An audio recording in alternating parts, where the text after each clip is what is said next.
The overweight population has grown exponentially over the last 20 years. In fact, since 1980, the number of overweight people has more than doubled in the world. And we really feel like we can contribute to the science in this area, especially leveraging from the science that we've been involved in the last few years, specifically gene expression science and our relationship with LifeGen Technologies, the ability previously to measure aging at the genetic level, and now to be able to screen for ingredients that may have an impact on gene expression that may be relevant in the weight management area.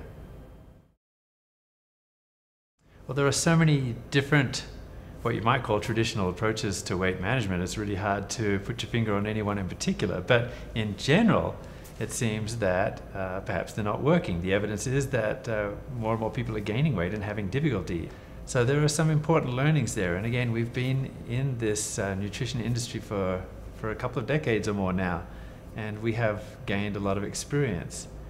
Certainly there are some key learnings. One is that a typical person really believes it's just calories in and calories out. And the average person then will say, okay, I need to drop calories, so eat less. And also the way that calories go out is by exercising, right? That's how we do it. So eat less, exercise more. What we are finding with that is that people are losing weight, but unfortunately they're losing adipose tissue or fat, and also muscle, which is actually critical to hold on to and not to lose. There's good reasons for that. This muscle is your metabolic engine.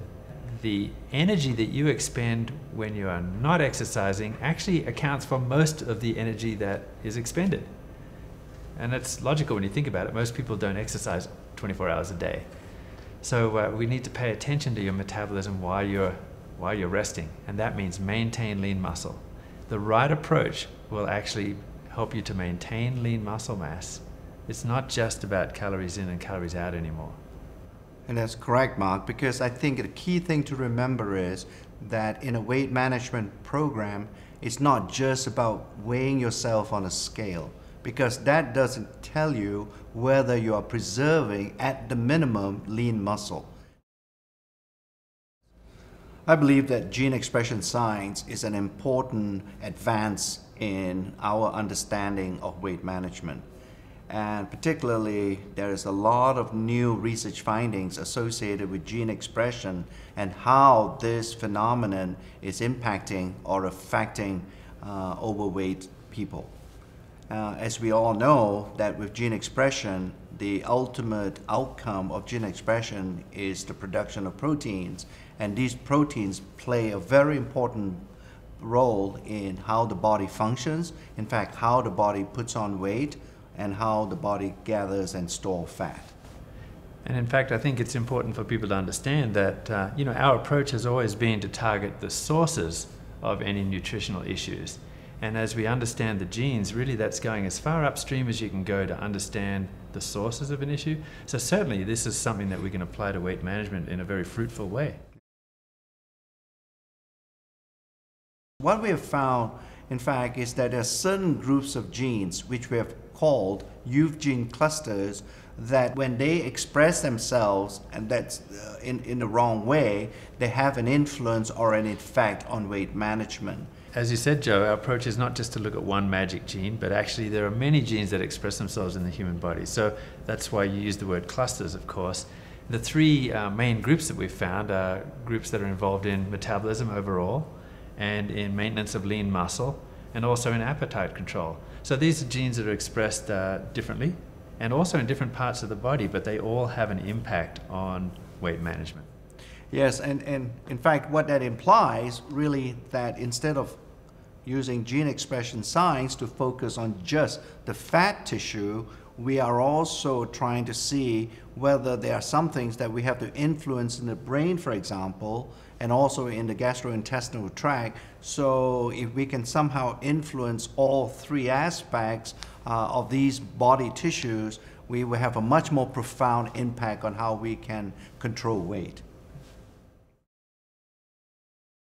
An ideal or optimal weight management system should really consist of 4 key elements. The first key element is related to the fact is to adopt a healthy eating plan.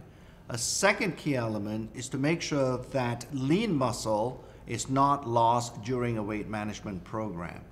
Another third element that we should focus on is really on fat tissue. You know, when you lose weight, all that loss of weight should come from fat and no other tissue from your body, so that we can shape better, i.e. that our body composition reaches a healthy level, so you look better in front of a mirror and not just getting on a scale. And finally, the fourth element would be related to the fact that you should adopt a healthy exercise program. But in order to understand those key points better, it's nice to know what's going on in the body and in the cells. And gene expression science actually helps us to get a handle on that. What's going on in the adipose tissue? What's going on in the muscle? Are you eating the right kinds of food? Are you maintaining your lean muscle mass? Is this the right approach? An understanding of gene expression science can help to bolster our understanding about how we manage our weight. What we eat during a weight management program turns out to be incredibly important. The quality of the food that you're eating, but not just that, not even just the proportions, but actually the right kind of macronutrient in terms of whether it's protein, fat, or carbohydrate, and also spread out properly during the day. So you need to have a certain amount minimum of protein, for example, to maintain an amino acid pool in your body that's going to help you maintain muscle mass. It's going to be anabolic, because it's actually helping to maintain the lean muscle tissue. And you can't overstate the importance of maintaining that lean tissue, because that's your metabolic engine. And that's the problem with a lot of traditional diets, is you lose that muscle mass, so that by the time your diet is over, you've lost some of that metabolic engine. That means that the calories that you're eating are not being expended in the same way that they were. You cannot sustain a diet. Diets are not sustainable. Our program consists of an eating plan which is sustainable, that you can adopt for the rest of your life. We have now completed in the weight management category all the studies at the preclinical stage, we call it, where we now know what is the gene expression profile that can occur with the ingredients we have put into certain weight management products.